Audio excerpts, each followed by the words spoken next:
Guru kotor penuh lumpur demi ngajarin murid. Inilah perjuangan dua guru di Lebak Banten. Lagi rame nih, ada modus pengemis. Ini pengemis atau pungli? Pengemis kan. Ya, kalau saya tidak bisa buktikan 100% korupsi, saya siap ditembak mati. Orang mengatakan sarang mafia itu ada di Mahkamah Agung.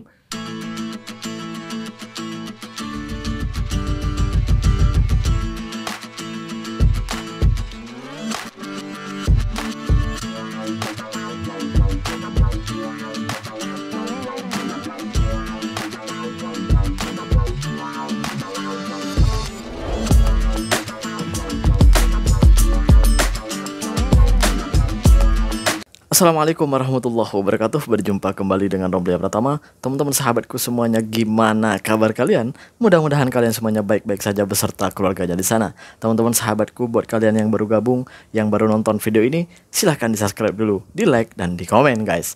Buat teman-teman sahabatku yang udah ngedukung support channel ini, terima kasih. Mudah-mudahan kalian semuanya diberikan keberkahan umur, keberkahan rezeki, dimudahkan segala urusannya, baik urusan dunia maupun urusan akhirat, amin ya rabbal alamin. Teman-teman sahabatku semuanya, kita seperti biasa guys, kita akan reaction beberapa video yang lagi viral di sosial media, baik itu di TikTok maupun di Facebook dan di sosial media lainnya.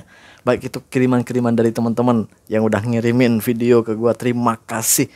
Gua akan reaction beberapa video dari teman-teman. Ini dia videonya guys. Guru kotor penuh lumpur demi ngajarin murid. Inilah perjuangan dua guru di Lebak Banten, teman-teman. Ya, mereka gitu viral karena harus lewat jalan penuh tanah longsor buat ngajar di SDN 5 Cidikit.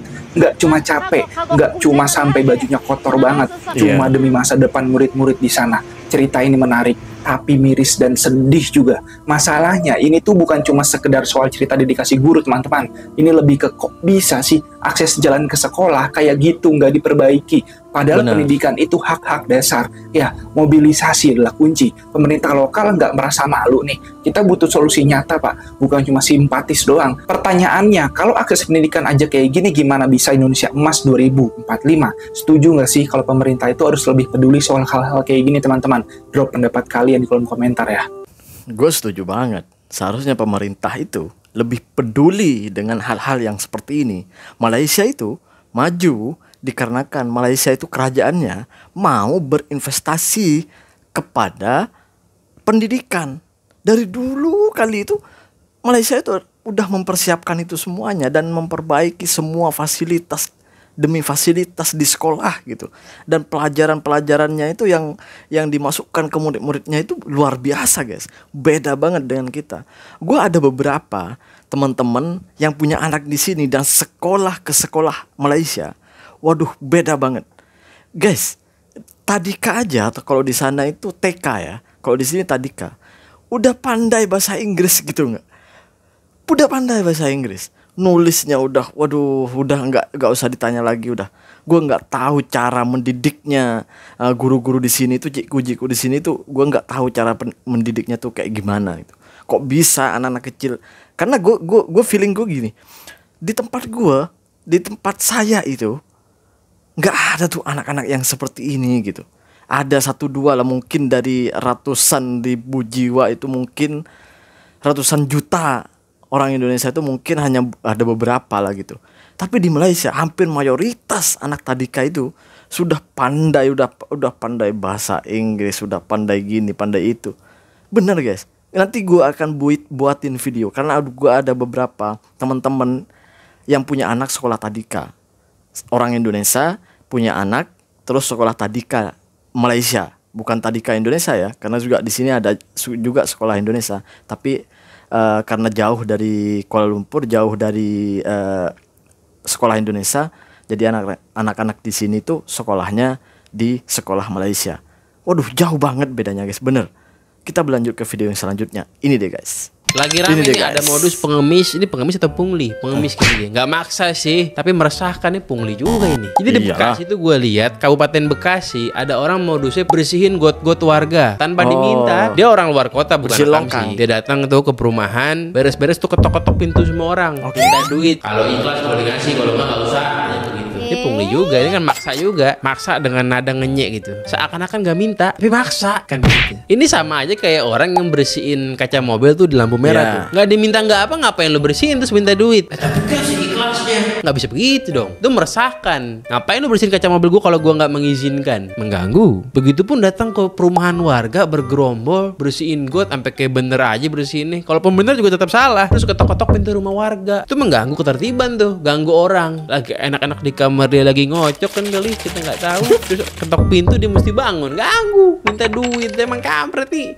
Ini pengemis maksa ini. Ngemis tuh nggak boleh, ada pasalnya. Mending kalau emang lapar banget datang ke dinsos, datang ke masjid, nih minta makan. Jangan minta duit. Karena banyak pengemis tuh kan tipu. Apalagi kayak begini nih bergerombol, bersihin rumah warga. Nggak jelas banget. Ngeri kita nih kalau ada orang rame-rame tuh ke permukiman warga, dia datang ketok-ketok, kita ngeri. Udah ada contoh juga tuh di Serpong. Di Serpong ada juga modusnya sama nih, bergerombol, bersihin daerah warga, got-gotnya dibersihin, terus maksa-maksa minta duit. Datanglah polisi, ditangkap-tangkepin. Mampus.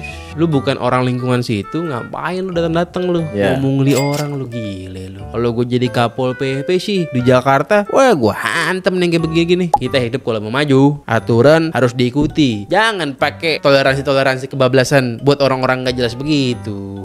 Seharusnya sih ya aturan kalau kita ikuti sebenarnya kita akan maju. Aturan sebenarnya kalau kita ikuti kayak orang-orang Malaysia, gue sering kali gue ngomong ya di videoku, orang-orang Malaysia itu apa ya, terlalu gue bilang ya, terlalu patuh sama kerajaannya, sehingga kerajaannya itu enak untuk apa ya ya untuk mengatur masyarakatnya di sini tuh enak, karena orang-orang Malaysia tuh udah sadar diri, udah dewasa banget dalam berpikir gitu.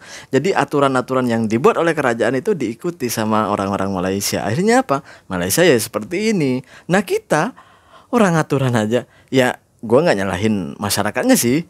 Orang pejabatnya aja orang-orang di atas sana masih ngelanggar kok, hobi ngelanggar aturannya sendiri, undang-undangnya sendiri yang dibuat gitu. Ya nggak usah nyalahin masyarakatnya juga, orang sama-sama ngelanggar kok. Gimana mau maju 45 mau emas ya, cemas ya sih. Kita berlanjut ke video yang selanjutnya. Ini deh guys. Kalau saya tidak bisa buktikan 100% korupsi, saya siap ditembak mati. Ini harus viral sih. Ada kades yang ngancam masyarakatnya gara-gara dia korupsi mau di. Dan gue dapat laporan dari DM isinya kayak gini. Bapak ini buat 120 postingan karena kadesnya bermasalah dan dia udah lapor polisi dari tahun 2015 sampai 2024 nggak pernah ditangkap, dan malah dia habis duit buat bayar ke polisi. Lu tonton videonya. Di video bapak yang terakhir di menit 358, kalau nggak salah bapaknya cerita sampai dibawain pembayaran pakai pistol dan dia siap ngelaporin dan itu banyak saksinya. Tapi permasalahannya apa daya, dia nggak pernah digubris laporannya, bayar 500.000 sana sini bolak-balik, nggak pernah ada hasil, dan 9 tahun laporan nggak pernah digubris. Nah sekarang tugas kalian untuk viralin. Cek postingan bapaknya, lu tonton semua, dan tahu kan harus mention siapa? Kekuatan netizen kita butuhin sekarang. Ya seperti itulah. Kita itu mau ngelapor polisi, mau ngelapor ke situ, nggak ada gunanya kayaknya. Orang nggak digubris, nggak dilakukan juga. Perlu kalian tahu, kalau di Indonesia itu mau lapor, mau report polis gitu, kita bayar guys. Bayar. Gue nggak tahu kalau di Malaysia. Yang saya tahu itu hari gue ada report, ada beberapa lah gitu. Nggak ada pungutan biaya, nggak ada itu. Yang saya tahu lah ya. Gue nggak tahu kalau kasus-kasus besar, kasus-kasus yang lain gitu ya. Gue nggak tahu kalau di Malaysia. Tapi kalau di Indonesia bayar guys. Gue aja dulu kehilangan, kalau di sini Grand ya, Grand Moto. Kalau di Indonesia itu PBKB gitu ya. Kalau di Malaysia itu Grand ya, Grand Moto. Itu gue bayar guys. Dulu ini tahun 2013 gue yang hilang itu bayarnya 250.000. Nggak tahu kalau sekarang. Gue yakin naik sih. Ya nggak tahu juga sih. Gue nggak pernah kehilangan soalnya di Indonesia. Yang saya tahu kalau di Malaysia nggak bayar. Nggak tahu sih. Buat kalian komen dong, biar kami tambah pengetahuan tentang Malaysia gitu. Kita lanjut ke video yang selanjutnya. Ini deh guys. Orang mengatakan sarang mafia itu ada di Mahkamah Agung. Waduh. Itu semua orang sejak dulu mengatakan gitu. Kalau Anda tidak percaya ada mafia, datang aja ke Mahkamah Agung. Begitu ada sampai di tukang parkir sudah tahu. Perkara nomor berapa Pak? Nanti ke ini. Nah, iya, datang ke lobi, ada pegawai yang lebih tinggi lagi. Kalau ini tukang parkir, ini mungkin sekelas satpam lah. Tanya lagi ke nomor berapa, perkara nomor sekian. Nah, iya. Bapak perkara nomor sekian kan? Di sana Pak. Bahkan nih, di Mahkamah Agung itu ada lift khusus. Lift khusus yang disebut lift Kompi A. Lift Kompi A, tahu? Ini yang datang ke situ adalah orang-orang tertentu yang sudah punya janji bertemu dengan pejabat di atas. Ada lift untuk tamu, Mas Dedi ke sana, nanti saya mau ke sana gitu. Oh, lift nomor sekian, Pak. Tapi ini ada lift khusus. Mungkin lift khusus itu mungkin milik ketua atau milik siapa, kan pasti di setiap Ya, pasti kantor ada VIP-nya lah. Tapi dia bisa masuk. Ada orang tertentu yang sebelum sampai itu Bapak di lift situ, Bapak di lift situ. Nanti di atas situ cincai. Wow. Sampai segitunya ya di negara kita itu ya pengaturannya gitu ya. Wow.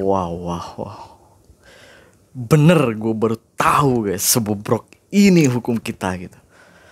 Ini yang ngomong ini adalah mantan Menteri Hukum dan HAM, Menko Polhukam di era Jokowi dulu.